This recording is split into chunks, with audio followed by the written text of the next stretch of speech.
Welcome to Zen and Zestful. My name's Kristina. And I'm Mandy. We're talking about a topic that is very dear to my heart / integral to my life. Can we talk about how we're wearing the same outfit? You know what? Yeah, that's actually also integral you just to my showed life. up here. You showed up here wearing the same thing as me. Wearing the exact same thing as you. I love it. Like not just top-wise, but down to the khaki colored drawstring pants. With the same pants. Exact same pants. Nobody gives a fuck. Nobody gives a fuck. But we do, and we do. It's nice. It's nice. Yeah. It's nice. All right, the topic near and dear to your heart. Yes, food allergies and intolerances.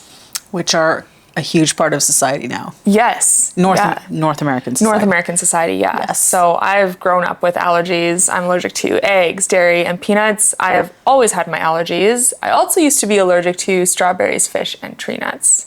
Jesus. Yes. So you were just not supposed to exist. Really. I guess. I think sometimes, like, wow, if this was like 1,000 years ago, you'd be done. I'd be done. I probably wouldn't have the allergies if it was 1,000 years ago. But if I did, I would be done. Dairy, eggs, yep, peanuts, yep, used to be also strawberries, soy. No, strawberries, fish, and tree nuts. Tree nuts. Yes. So 6 things. Yes. Throughout the 90s and 2000s.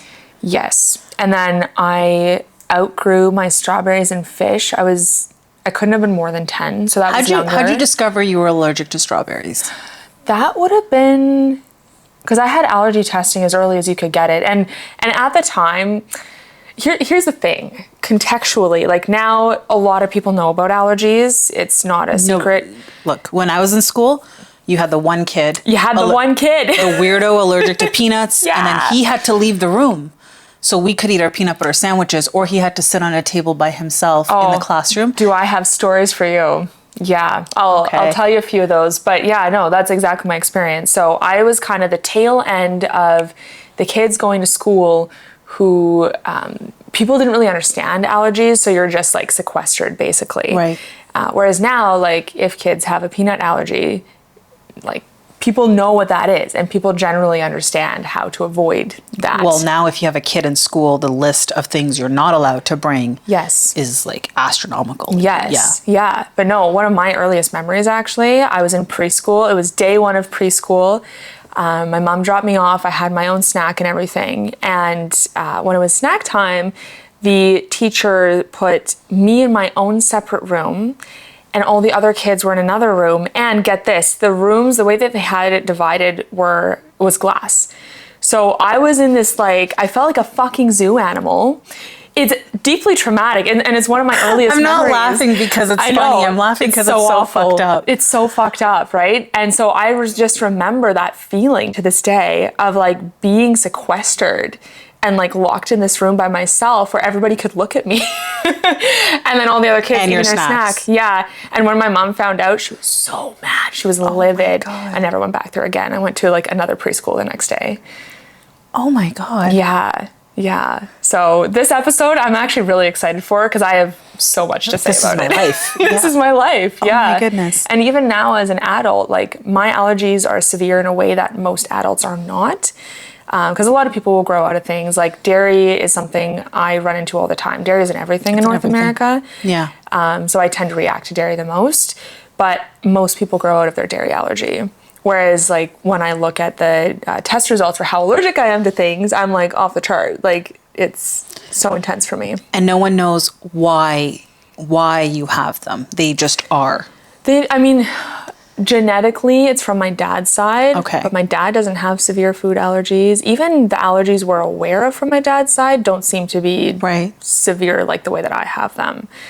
So I don't know. I'm not a scientist, but this is what I've ended up with. My sister does not have any allergies at all. Wow. Yeah. Wow. Mm-hmm. You special kid, you. I really am quite special. The reason I wanted to talk about this is not just because I'm around you a lot and you have those allergies, but now more than ever, more and more kids are either sensitive, intolerant, or allergic to things in numbers that we've never seen before in the 70s, 80s, and 90s. Obviously, I can't speak to historically if this was something that happened, thousands of years ago, but it's changing our relationship to food as a society. For sure. So in North America, how we eat our food and how it impacts us is significantly different than how you eat on the other side of the world. Like you went to Italy and your experiences with food over there, very different than with food over here. Yeah, it's so funny with Italy in particular because I will never eat at Italian restaurants in North America because it's so dangerous for me. Right. But I can eat in Italy not really with a problem. Of course, I still have to be cautious, but it's quite easy for me to get around in Western Europe in general. Wow. Yeah. So I'm allergic to, I was allergic to shellfish and fish. Now I'm allergic to just shellfish. Yeah. And I just started to eat fish. I think I had fish for the first time in 2024. Crazy. So my whole life, like I remember being 6 years old and we had this potluck in school in like grade 1 for like nutrition day or whatever. And someone had brought like a tuna salad and I ate the tuna salad and my eyes just blew up. And my parents, like they're Indian and obviously like in Indian culture, you don't really have a lot of allergies, at least not back then. Nobody in our family or extended family did. So I come home and my eyes are just like, not right. Not right. And so they took me to the doctor and they did like the allergy test. Like, she's allergic to shellfish, fish and whatnot, right? So I grew out of the fish allergy and I remember eating it for the first time and being terrified. Yeah. Because I wasn't deathly allergic where I'm going to die from it, but I would get very sick. And I didn't have anything with me. I'm in PEI. So I'm sitting in Charlottetown and I'm about to eat fish for the first time. And the fear that was running through me, because I'm like, this could go either way. Like they said, I'm not allergic. That's so dangerous. Fuck it. I would never. I know you wouldn't, but I don't know. I'm not even gonna say. When in PEI. And it's fresh fish, right? Yeah. So, I just remember taking my first bite, not knowing what it's going to taste like, what it's going to be like. And I'm in my 30s. And I remember it was halibut.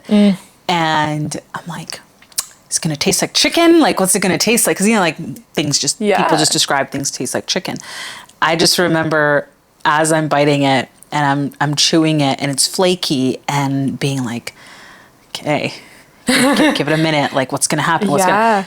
And nothing happened. And like the way my shoulders just relaxed, I'm like, I can eat fish.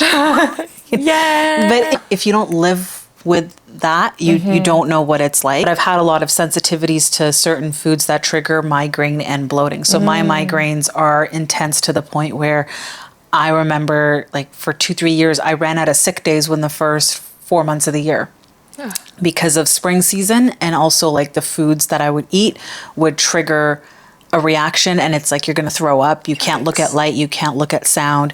You can barely function and you just need to get to a dark room without sound because your migraine is so intense that you like for anyone who's like never experienced a migraine, they think it's just a headache. Yeah. But your whole body just goes into this state where you want someone to like stick a syringe inside your brain and just like suck the migraine out because it's this intense throbbing in combination with I can't look at light, I can't listen to sound. If I hear a sound, even if it's like a footstep, it would like my brain's gonna explode inside my head. Yeah. And it would get triggered by certain foods. So I had to be very careful with what I would eat. And I'm seeing more, like now I'm in a way better place now, but I'm seeing more and more of this happen now with like younger kids that are growing up and teenagers. So it's a conversation worth having of what's going on. Yeah, and we all kind of have to eat every day, multiple times. So food is something you can't get away from. It's everywhere. People will, like when you go out to eat, right, and you're at a restaurant, people will say, like, I can't have this, like I'm allergic to that.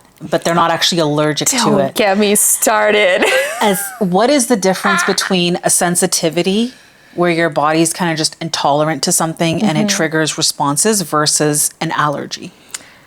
First of all, I'm not a doctor. So this whatever. Is my own. You self-identify as whatever you want. You know what? Amen, sister. I think you actually just described sensitivity well. So your body will be triggered by food and you'll have different adverse responses, be it like issues with your gut, or in your case, it sounds like migraines, or, you know, for example, my body hates digesting beans. I will get super bloated for days if I have, especially black beans, actually, black and red beans.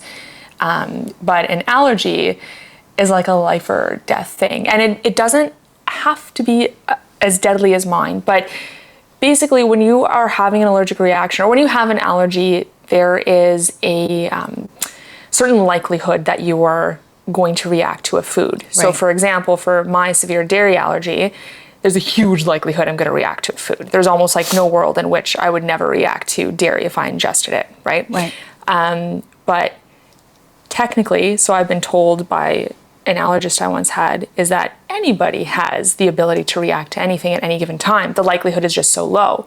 So I had a teacher in high school who, it was after lunch one day, and we're all like, where is she? She was in her 60s.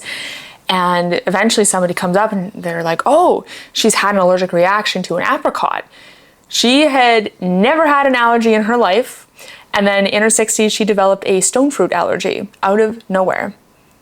Wow. Yes. So allergies are funny things. Now in my case, sorry, what were you going to say? No, go ahead. In my case, because my allergies are very severe, I'm anaphylactic. So if what happens, I'll talk about my experience.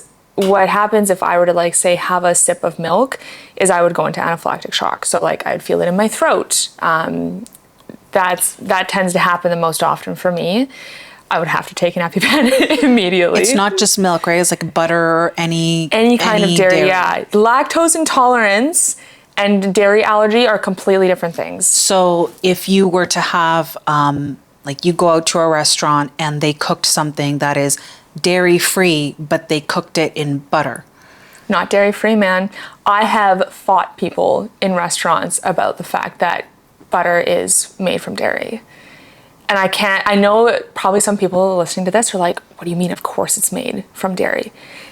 I agree, man. But like I've literally had conversation with a head chef once, and clearly I don't think he was super good at his job, but he's like, oh, it's just cooked with some butter. And I'm like, butter is made from milk. And I'm like, where does it come from? It comes from a fucking cow. Like, I didn't quite say it like that, but like, excuse you? So now it's actually gotten to the point, because I've had this conversation so often with people, that I'll even straight up say, like, I'm allergic to dairy, including butter.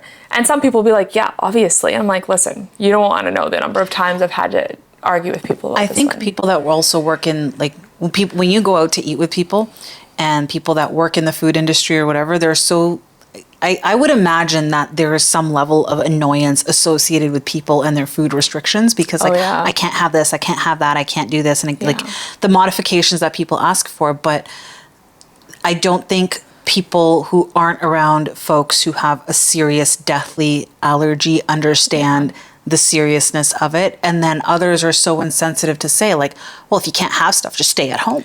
Why are you even out? Why'd you even go out?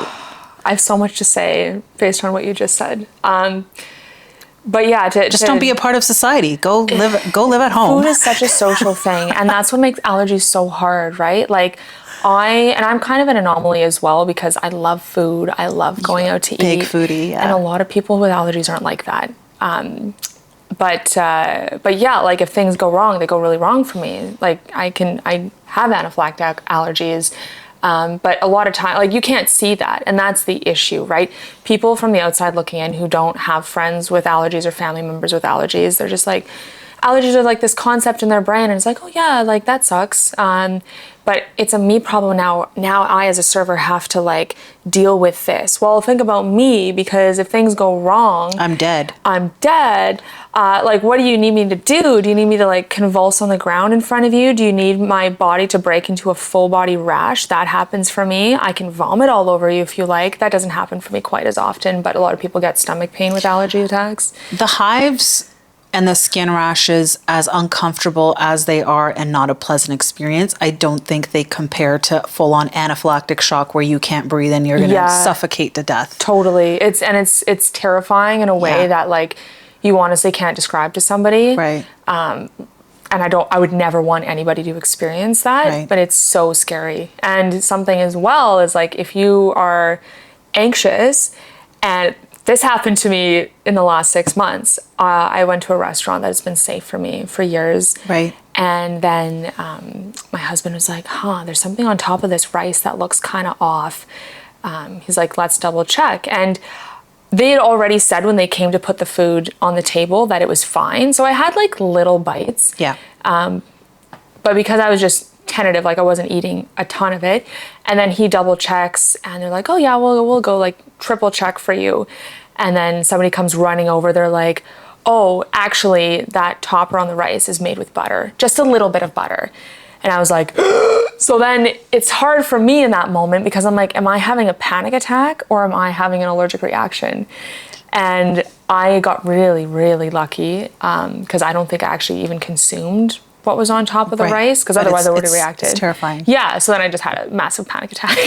I know you have a lived experience of all this. One of my friends, her daughter, when she was born, you obviously don't know what your baby is allergic to, right? So she, whatever the mother is eating, you're breastfeeding to your child and it's transferring over into your child. So she discovered her daughter, I think she's grown out of one or two of the allergies, but same thing, allergic to soy, milk, eggs, and certain nuts and other foods would like trigger a response in her. And if you're a parent and you're breastfeeding your child and you don't know, like this is a brand new, like the baby's brand new, it just came on the planet. Yeah. Like it can't tell you what it's allergic to. And it's all trial and error. But I can't imagine the fear in a parent learning. I know. Like you don't know what's happening to your baby, but oh, by the way, you can't eat eggs, you can't have dairy, you can't have X, Y, and Z until you're done breastfeeding your baby, because any trace of that in your body is going to severely harm your baby. Yeah, that was my parents' experience too. Yeah. But at that time, it would have been terrifying because that's unheard of in the 90s and 2000s. Exactly. Yeah. That's crazy. And just to circle it back as well, like to what we were talking about with sensitivities versus allergies, my friend is a registered dietitian and has worked with allergies for years, and I met her at food allergy camp. She was one of the founders of food allergy camp, which was so special. I'm glad there's a camp for you people. Listen, it was the only one of its kind in North America, which is fascinating because there's so much risk involved, right? The liability of having camp for kids. Oh yeah, and I was at first a camper, and then I came back to volunteer. They ran it, I think, for 8 or 10 years. But she now has a podcast called the Conditioned Food Sensitivity Podcast. Okay. And her work now revolves around conditioned food sensitivity, which is extremely different than allergies. Right. And you can definitely have conditioned food sensitivities. Is that when you create a reaction in your brain? Yeah. But it's not a real, is it not a physical reaction in your body? Your brain is thinking it? Well, your brain is thinking it, so then it turns out physical. Right away.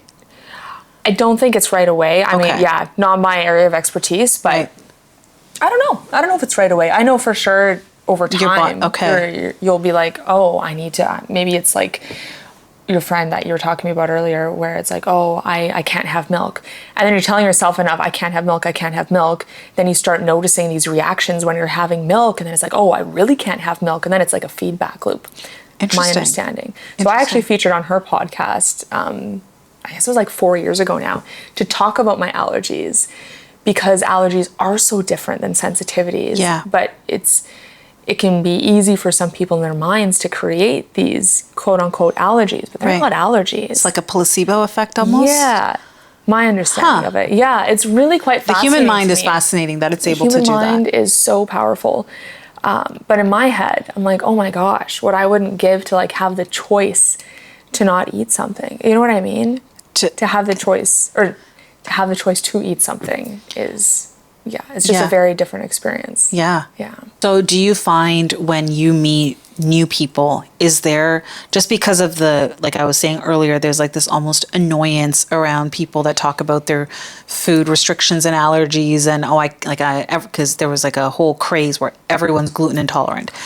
Or magically everyone can't have gluten. It's a whole other conversation on why they can't have gluten, or magically everybody in North America can't digest milk. And so do you think when people go out and they're looking for all these alternatives, it's created this fatigue that for someone who actually has life-threatening allergies, does it make it uncomfortable for you to talk about them in front of people for how you're going to be perceived? Yeah, on so many levels. And it's funny you should mention gluten, because when I go out to restaurants and I'll say, oh, I'm allergic to eggs, dairy, and peanuts, That happened to us once. people will ask me about gluten. They're like, oh, and you have to avoid gluten, or, oh, this thing that you want to order has gluten in it. And I'm like, I never mentioned anything about gluten. I don't think people know what gluten is. I agree with that. Yes. Yeah. And so the socialization around food is so interesting. Yeah, there's certain times where if I'm ordering food and people seem annoyed, it scares me, because They're not going to take it seriously. they're not going to take it seriously. And then at that point, I have to decide, like, am I actually going to eat here or not? But so I'm nervous sometimes about the reactions of the staff at places I'll go to. And like, I'm very choosy about where I go, you know? But then, even if I'm around new people, like, I've had so many experiences in my past where I feel so like othered with my allergies, and I feel so watched. And I think it probably all stems back from that really core memory of like being alone in that room during preschool. In your little zoo animal box? Yeah, in my zoo animal box, where like I've carried that with me for my entire life. So like I've been in large groups of people before, and I still carry this to this day, but it's not quite as bad as it was. I remember in university, I was going on this trip with like 30 people, and we were all stopping somewhere for lunch. And I'm telling the server my allergies, and everybody, you could hear a pin drop. Everybody's just looking at me, talk about my allergies to And they're the server. forming their own opinions of who you are. Totally. Based off of what you cannot eat. Exactly. Yeah. Which is it made me feel so vulnerable, and like, you don't really, then you have to deal with all the questions too after that, of people being like, oh, what do you eat? Oh, Do you think it's really hard? Do you think it's coming from a place of genuine curiosity, or from like a place of like, the fuck is wrong with you? I think it's typically from a place of genuine curiosity, but they are so in their own experience of not understanding that they don't realize what those questions do to me. Because I can't count the number of times people have said those things to me in the past, and it makes me feel like shit. When people are like, oh, what do you eat? Oh, is that your allergy food? Which I get less now that allergies are more of a thing, but it makes you feel like you're not normal. And I know that my experience is not Who the normal. fuck wants to be normal? Who wants to be normal? That's so nice. Thank you for saying that. We are, I feel like this is a therapy session. I'm okay not being normal. You can go fuck yourself with your normalcy. I agree. What do you want me to do with normal? I agree. But like, and I don't want people's pity. Like, yeah, I'd be like, wow, that must be really tough. And I'll be like, yeah, it is tough. But on the not bright like, side. oh, that's so hard for you. I'm like, yeah, it is. But on the bright side, you have porcelain skin, I do. which is amazing. You know what? It's actually so funny, because when I've been to the dermatologist for whatever in the past, like I have, as somebody with allergies, usually you also have eczema and asthma. Yeah.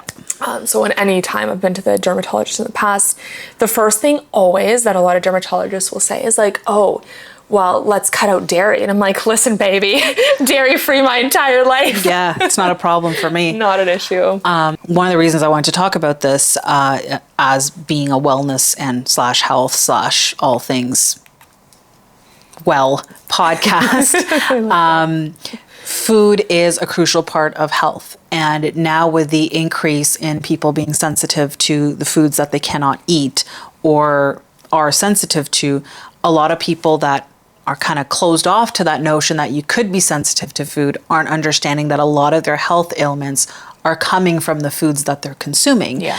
And a lot of these foods that create sensitivities in your gut, they have a trickling effect into other areas of your body and your health. So obviously when you don't have the adequate gut biome and the gut lining to process the foods that you're consuming, or the foods that you're consuming is actually damaging to your gut, it has a direct impact on your brain. Yeah. So a lot of foods do cause anxiety. They do cause all these other adverse effects that we don't think about, such as inflammation and joints and well, look and at what sugar, have sugars and everything. Sugars and everything. Inflames your entire body. It inflames your entire body. Diabetes is huge. Insulin resistance is huge.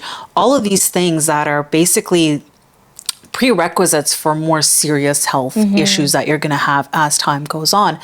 A lot of it stems from food, and that note, like that saying, like, you are what you eat. Yeah. We are what we eat, but what's scary now is we've traded like a lot of things for the convenience of like food on the go. So a lot of people, and myself included, cooking food from scratch is a lot of work. Yeah. Cooking 3 meals a day from scratch is a lot of work. Back in the day, like, you know, when your mom would cook everything from scratch and still go to work and life was dandy. But to do that today, for some reason, it is so exhausting to prep the food, to get the food, to cook the food, to clean up, and then to eat the food. Like, it's a lot of work. Yeah.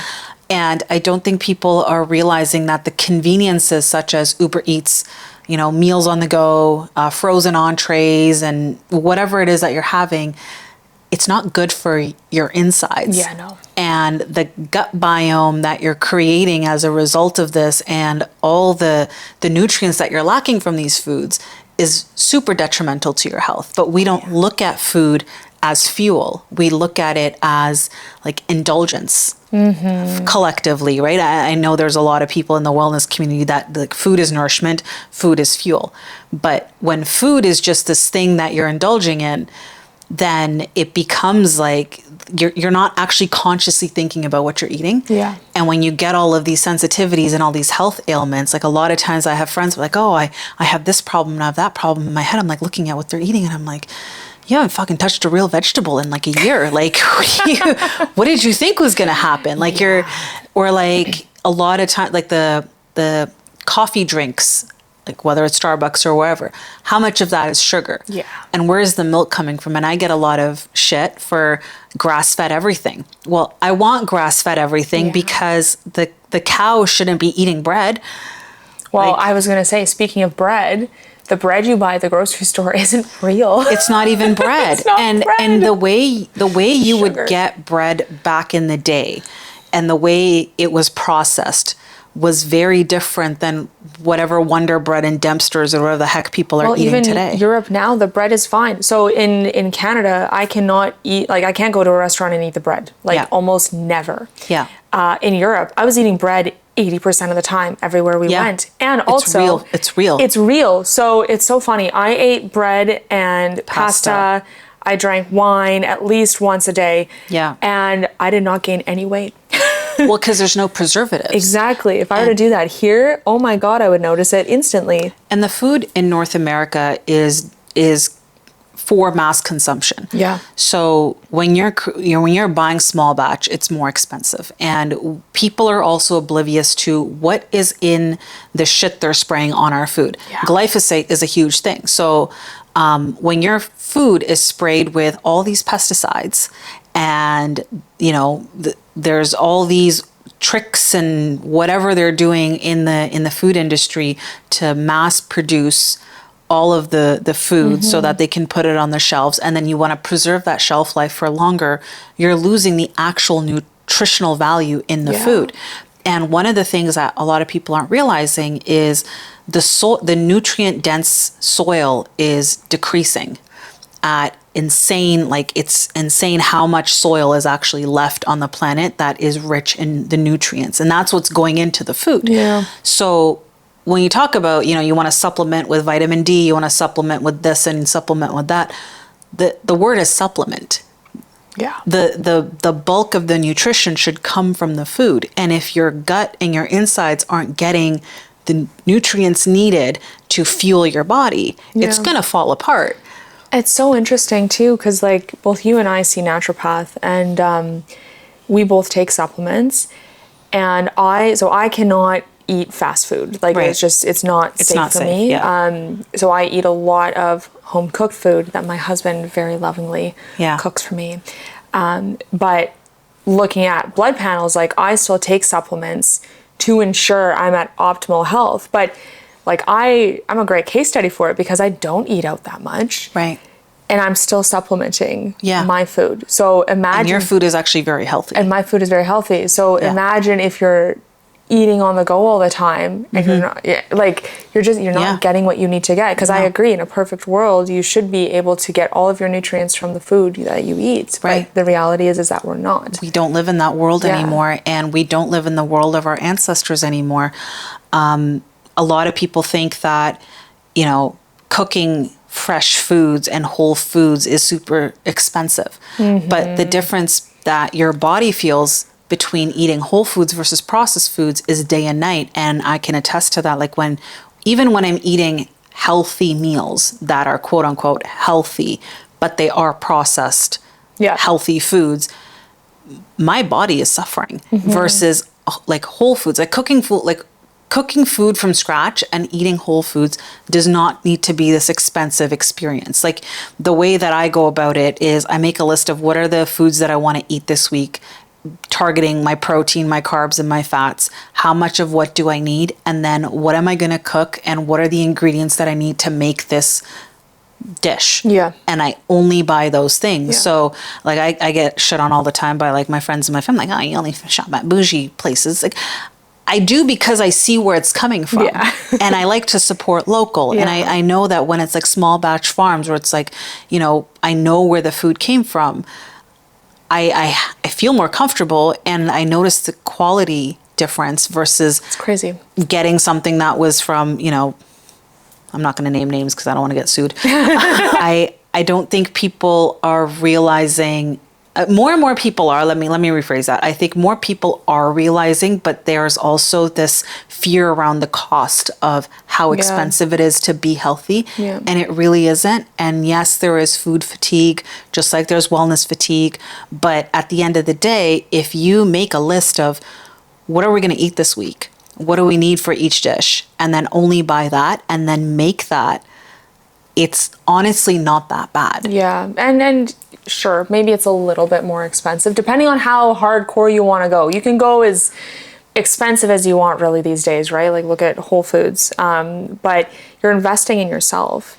And I would much rather invest in organic shit than the conventional. Yeah. Yeah. And it's like, for me, for example, because I don't have a choice, I always have to get oat milk from whatever coffee place I go to. So I've been paying extra for oat milk for... I'm judging you for oat milk, but go ahead. It's okay. It's better than almond milk. They're both shitty. Oat milk is so much better. Is it actually? Yes, it's way creamier. In taste? Oh my God, yeah, and in texture. But what is it made of? Oats. But is it just oats? It should be just oats. It depends on the brand, right? I'm gonna go into a deep dive of this. You can deep dive it. Yes, okay. yes. Okay. But no, sure, I have to pay extra for the oat milk because I can't have dairy. Because it's not regular milk. Indeed, which is annoying as fuck because I have to pay a premium to deal with my allergies. Right. Which actually, fun fact, I believe somebody told me that if you are celiac, you can actually write off some of your food every year. But as somebody with allergies, I think allergies, there's so much more in terms of variables that I can't do that. But I know I spend way more money than most people on food just because I have to accommodate for myself. Right. But also, like, I'd rather do that, like spend the money on, I don't know, a nice cashew cheese, quote unquote cheese, right, compared to like the Daya filler cheese, which is better than it used to be. But it's like, again, it's like how hardcore, do you want to go in terms of spending money on healthy food? Even a lot of these healthy foods, when you look at their ingredients. So I use the Yuka app where like I scan and it tells me what the ingredients are in the product, and then it breaks down what those ingredients are and it gives it a score of whether or not you should be eating this. Yuka, if you want to sponsor us, I would love it. Oh, that's so nice. But the app, it's worth it. I think it's like $20 for the year. But whether it's a skincare product, whether it's shampoo, but like for food items, especially when you scan it, when it breaks down the ingredients, it'll actually link studies that prove, what this is used in and what the side effects are and what countries that item is banned in. So interesting. Because of what it does. Huh. And so a lot, like when I go to Healthy Planet, like I'll scan something in and I'm like, this is Healthy Planet. Why are you selling something that's like 20 out of 100? Yeah, well, like a lot of vegan food too, if you're like... It's a chemical shitstorm. That's the thing, right? So yeah, you can eat vegan and be so healthy if you're eating your whole foods like quinoa, sweet potato, whatever.